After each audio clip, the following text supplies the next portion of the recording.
మనకి టెట్లో ఉత్పత్తి అర్థాల మీద ఒక బిట్ అయితే కంపల్సరీ వస్తుంది. 10th క్లాస్లో ఉన్న మొత్తం తెలుగు టెక్స్ట్ బుక్లో ఉన్న ఉత్పత్తి అర్థాలు మొత్తం ఈ వీడియోలో చూద్దాము. పుత్రుడు అనగా పున్నమ నరకం నుంచి తల్లిదండ్రులను రక్షించేవాడు కుమారుడు. పుత్రుడు అంటే పున్నమ నరకం నుంచి తల్లిదండ్రులను రక్షించేవాడు కుమారుడు. నెక్స్ట్ పురంధ్రి అంటే గృహాన్ని ధరించేది, ఇల్లాలు. పురంధ్రి అంటే గృహాన్ని ధరించేది, ఇల్లాలు. నెక్స్ట్ భవుని భార్య. భవుని అంటే శివుడు, శివుని భార్య పార్వతి. భవాని అనగా భవుని భార్య, శివుని భార్య పార్వతి. నెక్స్ట్ మిత్రుడు, సర్వభూతాల పట్ల స్నేహం కలవాడు, సూర్యుడు.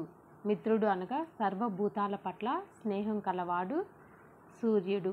నెక్స్ట్ ముని అనగా మౌనం దాల్చి ఉండేవాడు, ఋషి. ముని అనగా మౌనం దాల్చి ఉండేవాడు, ఋషి. నెక్స్ట్ మూషికం అనగా అన్నాదులను దొంగిలించేది, ఎలుక. అన్నాదులను దొంగిలించేది ఎలుక. నెక్స్ట్ మోక్షం అనగా జీవుణ్ణి పాశం నుంచి విడిపించేది, ముక్తి. జీవుణ్ణి పాశం నుంచి విడిపించేది, ముక్తి. నెక్స్ట్ వనంలో పుట్టినది. వనజం అనగా వనం, నీటిలో పుట్టినది పద్మం. నెక్స్ట్ శివుడు అనగా సాధువుల హృదయాన్ని శయనించి ఉండేవాడు, మంగళప్రదుడు, ఈశ్వరుడు. శివుడు అనగా శివుడికి ఉత్పత్తి అర్థం వచ్చి సాధువుల హృదయాన్ని శయనించి ఉండేవాడు, మంగళప్రదుడు, ఈశ్వరుడు. నెక్స్ట్ సన్యాసి, సర్వము న్యాసం చేసినవాడు. సర్వము న్యాసం అనగా సర్వము వదిలివేసినవాడు, వదిలి చేసినవాడు. నెక్స్ట్ సముద్రానికి వచ్చి చంద్రోదయం వలన ఎక్కువగా వృద్ధి పొందేది. చంద్రోదయం వలన ఎక్కువగా వృద్ధి పొందేది వార్ధి. సముద్రం అనే ఉత్పత్తి అర్థం వచ్చి చంద్రోదయం వలన ఎక్కువగా వృద్ధి పొందేది.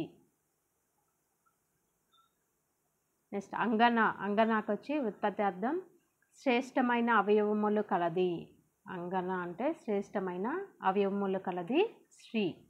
నెక్స్ట్ అమృతం, మరణం పొందింపనిది, సుధా.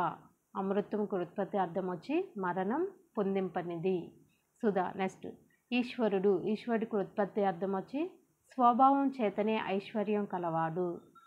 స్వభావం చేతనే ఐశ్వర్యం కలవాడు, శివుడు. నెక్స్ట్ కరి అనగా తొండం కలది, కరము అనగా తొండం, చెయ్యి, కరము, తొండము కలది, ఏనుగు. నెక్స్ట్ గురువుకి ఉత్పత్తి అర్థం వచ్చి అంధకారం అనే అజ్ఞానమును భేదించువాడు. అంధకారం అనే అజ్ఞానమును భేదించువాడు, ఉపాధ్యాయుడు. నెక్స్ట్ చిత్రగ్రీవం దానికి ఉత్పత్తి అర్థం వచ్చి చిత్రమైన వర్ణాలతో కూడిన కంఠం కలది, పావురం. నెక్స్ట్ జరి అనగా ఉత్పత్తి అర్థం కాలక్రమంలో స్వల్పమైపోయేది, ప్రవాహం. నెక్స్ట్ తాపసుడు అనగా తపస్సు చేసేవాడు, ముని. తాపసుడు అనగా తపస్సు చేసేవాడు, ముని. నెక్స్ట్ దేహుడు అనగా దేహము కలవాడు, ప్రాణి. దేహుడు అనగా దేహము కలవాడు, ప్రాణి. నెక్స్ట్ పతివ్రత ఉత్పత్తి అర్థం వచ్చి పతిని సేవించుటయే నియమంగా కలిగినది. పతిని సేవించుటయే నియమంగా కలిగినది, సాధ్వి. నెక్స్ట్ పక్షాలు కలది. పక్షాలు అంటే రెక్కలు కలది, పిట్ట. నెక్స్ట్ పవనజుడికి వచ్చి ఉత్పత్తి అర్థం పవనుని వలన పుట్టినవాడు. పవనుని అంటే వాయువు వలన పుట్టినవాడు, హనుమంతుడు. నెక్స్ట్ ఉత్పత్తి అర్థం పార్వతి, హిమవంతుడనే పర్వతరాజు కూతురు పార్వతి.